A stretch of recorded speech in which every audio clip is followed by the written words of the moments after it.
Hello students, आज की video आपके लिए बहुत ही खास होने वाली है। आज हम करेंगे इस वीडियो के अंदर डायमेंशनल एनालिसिस।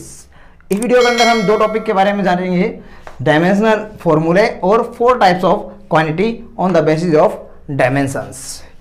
तो इस वीडियो के अंदर आप अगर बने रहते हैं तो ये वीडियो आज के लिए नहीं बल्कि आपके 11th 12th के अंदर कंप्लीट काम आने वाली है, क्योंकि इस वीडियो के अंदर ही हम सीख पाएंगे कि हम डायमेंशनल फॉर्मूले किस तरीके से बनाते हैं और डायमेंशनल फॉर्मूले हर एक टॉपिक के अंदर हमारे लगभग यूज होते हैं। तो डायमेंशनल फॉर्मूले के बारे में आज हम जानेंगे। चलिए वीडियो को शुरू करते हैं। तो हमारे पास में फर्स्ट जो आता है डायमेंशनल एनालिसिस के अंदर डायमेंशनल फॉर्मूले। तो डायमेंशनल फॉर्मूले क्या है, मतलब कि किसी भी, चाहे वो आपकी फंडामेंटल क्वांटिटी है चाहे वो आपकी डिराइव्ड क्वांटिटी है, मींस फिजिकल क्वांटिटी को अगर हम डिराइव कर देते हैं एम एल और टी की फॉर्म में एक इक्वेशन बना लेते हैं और उस इक्वेशंस को हम जो है स्क्वायर ब्रैकेट बोलते हैं, इसको स्क्वायर ब्रैकेट के अंदर क्लोज करके लिखते हैं। किसी भी फिजिकल क्वांटिटी को एम एल टी की फॉर्म में लिख देना, हम कहेंगे कि वो डायमेंशनल फॉर्मूला हो गया। तो हम यहाँ पे जो है डायमेंशन, इस कंप्लीट को हम बोलते हैं डायमेंशन इक्वेशन। एमएलटी की फॉर्म में किस टाइप में हम लिखेंगे, जैसे आप लोगों को पता है कि हमारे पास में 7 फंडामेंटल क्वांटिटी हमने की हैं। तो उसके अंदर हमारे पास में एम मीन्स है यहाँ पे मास और एल मीन्स है यहाँ पे लेंथ और टी मीन्स है यहाँ पे टाइम। तो अगर कोई भी क्वांटिटी आती है हमारे पास में फंडामेंटल क्वांटिटी, जैसे करंट के लिए अगर हम लें तो एम्पियर ए से लेते हैं हम उसको डायमेंशंस के लिए। अगर हम जो ल्यूमिनस इंटेंसिटी को लें, कैंडेला के लिए लिखा गया था तो उसको हम सीडी से लिखते हैं। और अगर हम जो है क्वांटिटी ऑफ मैटर को लें तो उसको हम जो है मोल से लिखते हैं। तो ये क्या है, इस टाइप में हम डायमेंशंस लिख सकते हैं। बट मोस्टली जो क्वांटिटी होती हैं उनके अंदर हम यूज कर रहे हैं वो यही काम आता है, एम एल और टी। इसके अंदर टेम्परेचर के लिए आपका केल्विन हो जाएगा। तो इसको हम लिखेंगे इसके अंदर, देखते हैं कि किस तरीके से ये काम करती है और किस तरीके से हम डायमेंशन फॉर्मूले बना रहे हैं। चलिएगा कर लेते हैं। जैसे कि अगर मैंने कहा कि हम जो है एक फिजिकल क्वांटिटी को एमएलटी की फॉर्म में लिख रहे हैं, तो उसके लिए ही एक एग्जांपल लेकर के करते हैं। जैसे कि अगर मान लिया मैं लिखता हूं कि एरिया आप सभी को पता है, जैसे कि लेंथ इनटू ब्रेड्थ है मान आपका रेक्टेंगल का एरिया। बट देखिएगा लेंथ तो लेंथ है ही, बट एक ब्रेड्थ भी एक टाइप में क्या है, लेंथ ही है। तो उस लेंथ को हम जो है तो लेंथ और ये हो गया लेंथ, मींस लेंथ में ही लिखा जाएगा। तो इसका मतलब क्या हो गया, इसको हम बड़ी ब्रैकेट के अंदर लिखेंगे तो ये L2 इसका डायमेंशनल फॉर्मूला हो गया। या फिर हम इसको ही किस तरीके से लिख सकते हैं, और T हमारे पास में नहीं आया है इसके अंदर तो इसको हम इस तरीके से भी लिख सकते हैं बड़ी ब्रैकेट के अंदर, और ये M0 L इसकी 2i है और ये T 0।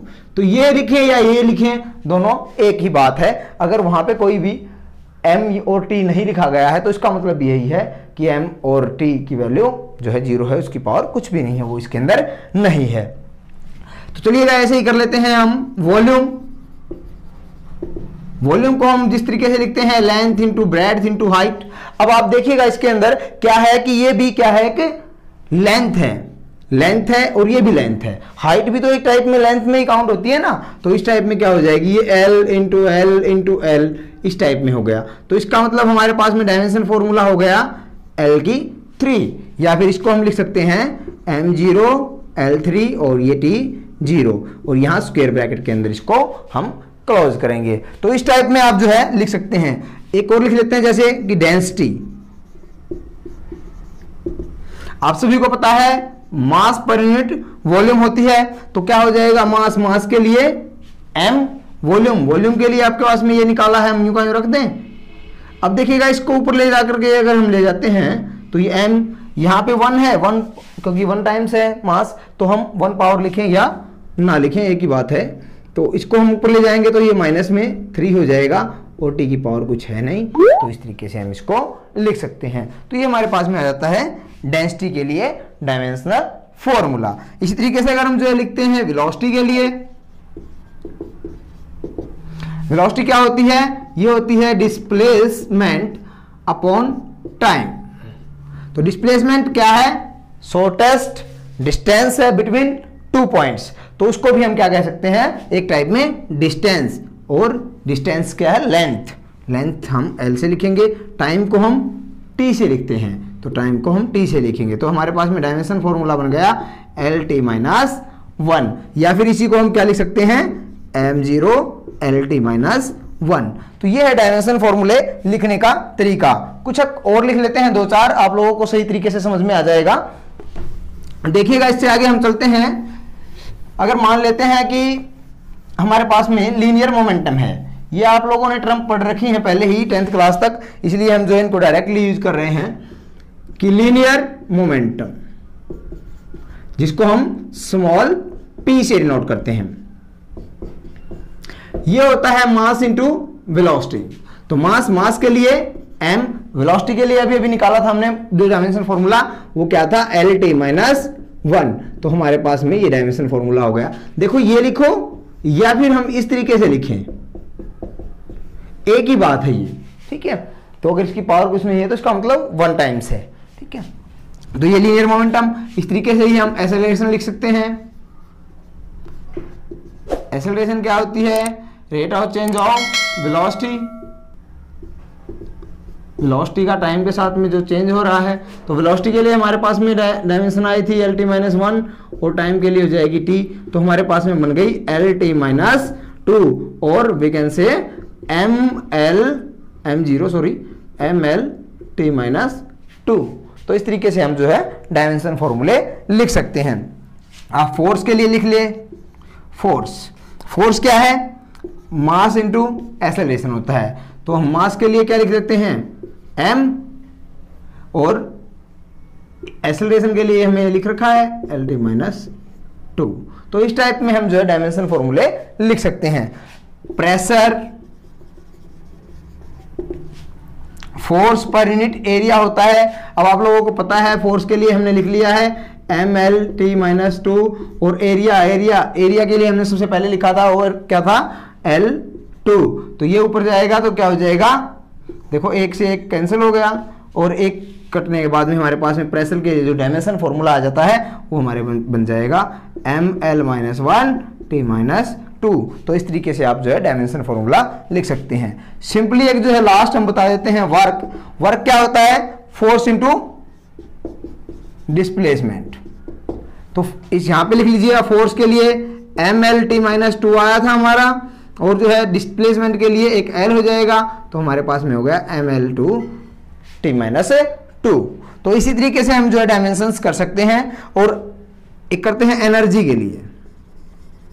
देखिएगा, एनर्जी और वर्क हमेशा ही, एनर्जी जो होती है वो किसी ना किसी वर्क की फॉर्म में होती है, वर्क जो होता है वो एनर्जी की फॉर्म में होता है। अगर एनर्जी ही नहीं होगी तो क्या होगा, वर्क नहीं होगा। तो इसलिए हम जो है करते हैं कि एनर्जी जो है वो भी क्या होती है, ML2T-2। इसके लिए अगर हम एग्जांपल लें कि काइनेटिक एनर्जी का ले लेते हैं आप, काइनेटिक एनर्जी क्या होती है, ½ mv²। अगर हम जो है इसको कर लेते हैं, कांस्टेंट के लिए डायमेंशंस नहीं होती डायमेंशन फॉर्मूला, तो m के लिए आ गया m, और v2 मींस वेलोसिटी, LT-1 था वेलोसिटी का डायमेंशन फॉर्मूला, और इसकी 2 है, तो इसको 2 को अंदर लेके आएंगे, L की 2 हो जाएगी और t की -2 हो जाएगी। तो मीन्स यहाँ पे L2T-2। आप देखिएगा एनर्जी के बिल्कुल सेम आ गया है और वर्क के बिल्कुल सेम आ गया। मीन्स वर्क, एनर्जी किसी भी टाइप की हो, वो सब के लिए डायमेंशंस क्या होंगी, सेम हो जाएंगी हमारे पास में। अगर आप लोग चाहें जो है इसके लिए निकालना चाहें तो पोटेंशियल एनर्जी का निकाल करके देख सकते हैं। अगर आप लोगों को यहाँ तो कोई डाउट रहता है तो आप लोग कमेंट के अंदर पूछ सकते हैं। ये हमने कुछ डायमेंशन फॉर्मूले बताए हैं, आप लोगों की बुक के अंदर बहुत सारे डायमेंशन फॉर्मूले दिए हुए हैं। अगर उनके अंदर से कोई डायमेंशन फॉर्मूला आप लोगों को समझ में नहीं आता है तो आप लोग मेरे को जो है कमेंट करके पूछ सकते हैं आप, या फिर जो है अपने पर्सनली व्हाट्सएप पे आप जो है कमेंट कर सकते हैं। तो इससे आगे चलते हैं, हम जो है कर लेते हैं सेकंड अपना पार्ट, जो कि 4 types of quantities. Dimensions formula के बेस पे 4 टाइप की क्वांटिटी होती हैं। फर्स्ट आता है हमारे पास में डायमेंशनल कांस्टेंट। डायमेंशनल कांस्टेंट, वो क्वांटिटी जिनकी डायमेंशंस भी होती है और वो कांस्टेंट होती है। डायमेंशनल मींस डायमेंशंस भी है और वो कांस्टेंट हैं। फॉर एग्जांपल हम ले लें कि वेलोसिटी ऑफ लाइट, जैसे कि आप सभी को पता है वेलोसिटी ऑफ लाइट, जिसको हम जो है c से नोट करते हैं, वो एक कांस्टेंट क्वांटिटी है और उसकी जो है वैल्यू 3 × 10⁸ मीटर पर सेकंड है। बट अभी हमने किया कि है तो वेलोसिटी, अभी हमने किया था कि वेलोसिटी की डायमेंशंस क्या होती है, LT-1 होती है। तो ये डायमेंशंस भी हो गई इसकी और क्वांटिटी की क्या हो गई, वैल्यू भी हो गई। ऐसी क्वांटिटी कहेंगे डायमेंशनल कांस्टेंट है। तो इस टाइप के आप जो है ग्रेविटेशनल कांस्टेंट, प्लैंक्स कांस्टेंट, ये जो है आप ले सकते हैं इस टाइप के अंदर। प्लैंक्स कांस्टेंट भी इसी के अंदर आता है। नेक्स्ट है आपके पास में डायमेंशनल वेरिएबल। इसके अंदर क्या है आपके पास में कि वो डायमेंशंस हैं जिसकी, और वो वेरिएबल है, वो वेरी कर सकता है, मीन्स बदल सकता है। तो उसके अंदर हमारे पास में आता है एरिया हो गया, वॉल्यूम हो गया, डेंसिटी हो गई, एक्सेट्रा। इस टाइप के जो है इसके अंदर आते हैं, जिसके अंदर क्या होता है कि हम उसका डायमेंशंस भी होती है। जैसे एरिया की भी डायमेंशन हमने निकाल ली थी, डायमेंशन थी, और वो वेरिएबल होते हैं, वो चेंज हो सकते हैं। क्योंकि अगर जो है लेंथ और ब्रेड्थ किसी भी ऑब्जेक्ट की इंक्रीज या डिक्रीज होगी तो क्या होगा, वो चेंज हो जाएगा। तो वॉल्यूम भी इसी तरीके से हो सकता है और डेंसिटी भी इसी तरीके से चेंज हो सकती है। थर्ड में आता है हमारे पास में डायमेंशनलेस कांस्टेंट।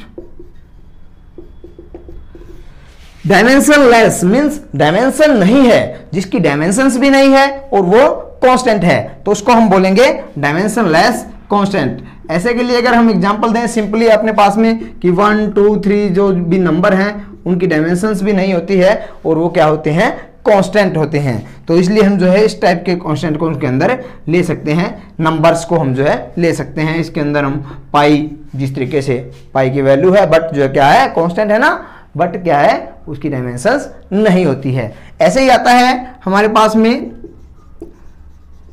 Dimensionless variable. अब देखिएगा डायमेंशनलेस की तो वही बात है कि जिसकी डायमेंशंस नहीं है, बट क्या है कि वो वेरिएबल है, वो वेरी कर रहा है। तो उसके केस के अंदर हम जो ले लेते हैं कि जिस तरीके से मान लिया हम ले कि एंगल है, कोई भी एंगल की डायमेंशंस नहीं होती है, बट क्या है, वो वेरी कर सकता है, वो चेंज हो सकता है। स्ट्रेन हम लेते हैं, ठीक है। इसी तरीके से हम जो है स्पेसिफिक ग्रेविटी लेते हैं।